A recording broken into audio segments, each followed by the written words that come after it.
देखिए, Pakistan bar council के तो 22 मेंबरान हैं। उसमें आपको पता ही है जो डिवाइड है। तो ये बार एसोसिएशंस जो हैं बेसिकली ये न्यूमेरिकल स्ट्रेंथ और इनके पास जो फोर्स है, लॉयर्स फोर्स है, वो बार एसोसिएशंस के पास है। काउंसिल की रेगुलेटरी अथॉरिटी होती है। सो बुनियादी तौर पर बार काउंसिल्स हैं जो मोबिलाइज करती हैं और पाकिस्तान की वकला की आवाज़ बन के सामने आती हैं।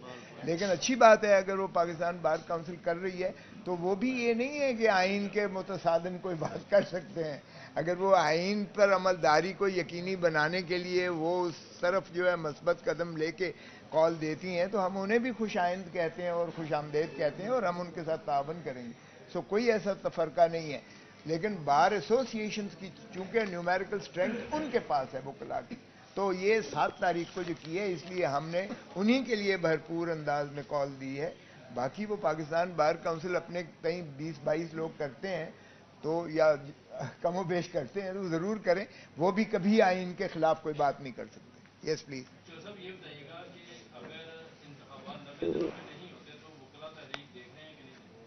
लीड कौन करेगा? वकला तहरीक तो हमने शुरू कर दी है। यही तो आपको अर्ज किया है कि अगर इस तरह के ड्रैकोनियन मेथड ये ख़त्म ना हुए, अगर इस तरह से अवाम पर जो महंगाई का बम फेंका गया है और जिस तरह से एक क्योस और अफरा तफरी की सिचुएशन आई है, शटर डाउन हो रहा है, बिल्स जलाए जा रहे हैं, पेट्रोल को बढ़ाया जा रहा है, लोगों का जीना हराम कर दिया है, ये बतौर हमारे वकला के आइन पर अमलदारी देखें। अगर लीडरलेस मॉब की शक्ल में अगर इस तरह लोग निकलेंगे, they will lynch everything society. Political parties का यही फायदा होता है कि वो अपने जो कारकुन वर्कर मूवमेंट होती है उसको चैनलाइज और रेगुलेट करते हैं, एक मकसदियत देते हैं। उस मकसदियत के लिए उन्हें रैली करते हैं और उनको डिसिप्लिन और चैनलाइज करके हार्नेस करते हैं। उसमें सोसाइटी का इंटैक्ट रहता है और मकसद भी हल हो जाता है। जब मॉब निकलेगा तो वो तो फिर तबाह कर देगा, दुकानें लूटेंगे, आपके घरों को, हमारे घरों को, गाड़ियों को। अल्लाह ना करे कि वो नौबत आए। तो इसलिए हम उसको इस इवेंचुअलिटी को रोकने के लिए हमने ये शुरुआत कर दी है। और जिस तरह से ये जो है 90 दिन से मुतजावज कर रहे हैं, हम अभी से इस तहरीक को हम पिशावर से शुरू करेंगे और डाउन राइट हम सारे उस पर जाएंगे। हमने सिर्फ ये 7 तारीख को ये देख रहे हैं कि लॉयर्स ये सुप्रीम कोर्ट बार एसोसिएशन का हो जाए। इंशाअल्लाह हफ्ता 10 दिनों के बाद आप देखेंगे कि हम सारे मुल्क में ये मूवमेंट चलाएंगे। अच्छा खोसा साहब, मेरा ये सवाल है कि 2007 की जो वकला की तहरीक थी वो एक डिक्टेटर के खिलाफ थी, एक जनरल के खिलाफ थी।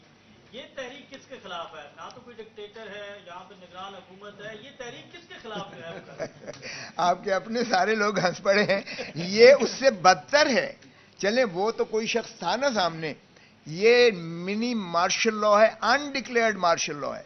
देखें, अगर आप आइन को नहीं मानते, आप सुप्रीम कोर्ट और हाई कोर्ट को नहीं मानते, कानून को नहीं मानते, आप केयर टेकर जो है गवर्नमेंट ला मतनाही सिलसिले पे चलाते हैं, आप जमानतें होती हैं, आप उनको दोबारा जो है वो पाबंद सलासल कर देते हैं, तो फिर ये क्या है? क्या है, मैं आपसे पूछता हूं। मार्शल लॉ नहीं है तो क्या है?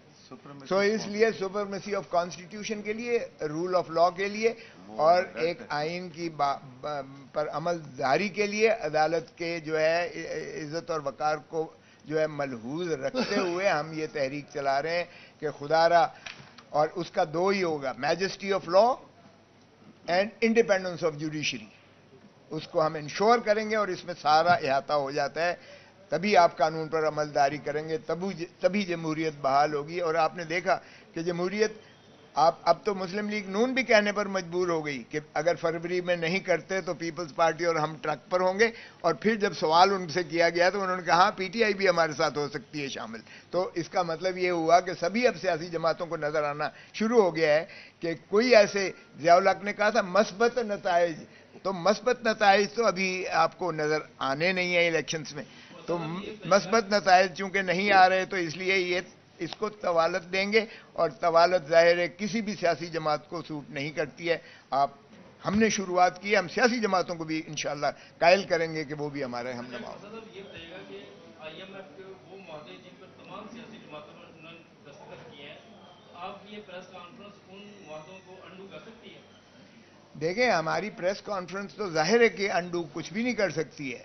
ہم تو حکومت کو بھی جو ہے ان کو بھی نہیں کہہ سکتے کہ بھائی 90 دنوں کے بعد آپ کا کوئی مینڈیٹ نہیں ہے, آپ تو گھر جائیں. ہم نے یوزرپر کا لفظ استعمال کیا ہے.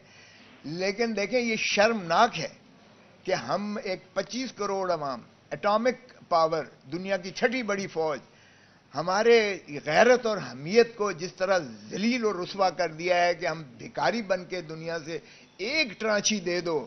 اور خود پرائم منسٹر صاحب کا جو گزر گئے ہیں وہ کہہ چکے ہیں کہ ہماری ناک کی لکیریں تک انہوں نے جو ہے کروائی ہیں, اور آج بھی اس کا تسلسل ہے. مائنڈ یو, یہ کوئی چیئر ٹیکر جو آئے ہیں یہ کوئی انڈیپینڈنٹ نہیں ہے, یہ انہی کا تسلسل آ رہا ہے, معاف کیجیے گا.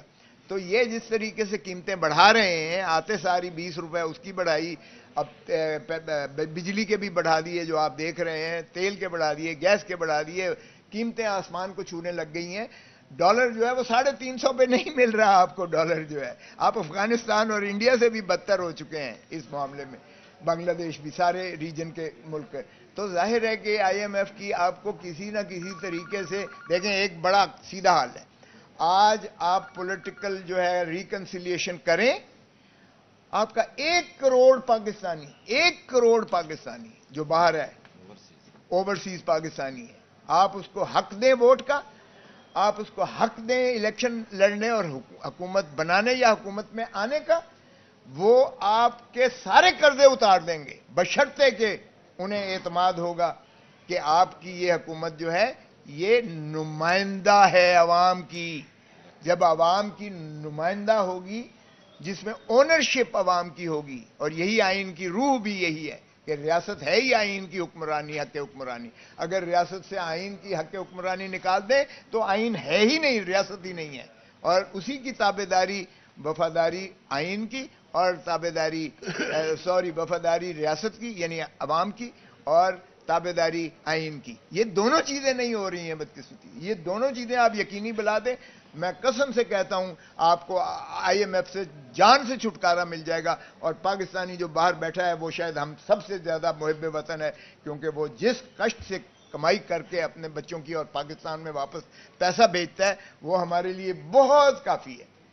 صاحب آپ سے کسی سیاسی جماعت نے رابطہ کیا ہے اس تحریک کے حوالے سے, یا آپ نے کسی سیاسی جماعت سے رابطہ کیا؟ دیکھیں ہم جس سیاسی جماعت سے منسلک ہیں, میں اور دوسرے کا میں خود وکیل ہوں, ہمارے سبھی کے ساتھ ہیں. جماعت اسلامی سے بھی ہمارے رابطے ہیں, سبھی سے ہیں. دیکھیں ہر کوئی جو ہے وہ متفکر ہے, میں ہر ایک کو محب وطن کہوں گا. یہ ہمیں رٹ ختم کر دینی چاہیے. کبھی ہم کہتے ہیں کہ جی یہ دائرہ اسلام سے خارج ہے, اور کبھی کہتے ہیں یہ پاکستان کا جو ہے دشمن ہے. یہ چیزیں ہمیں ختم کرنی چاہیے.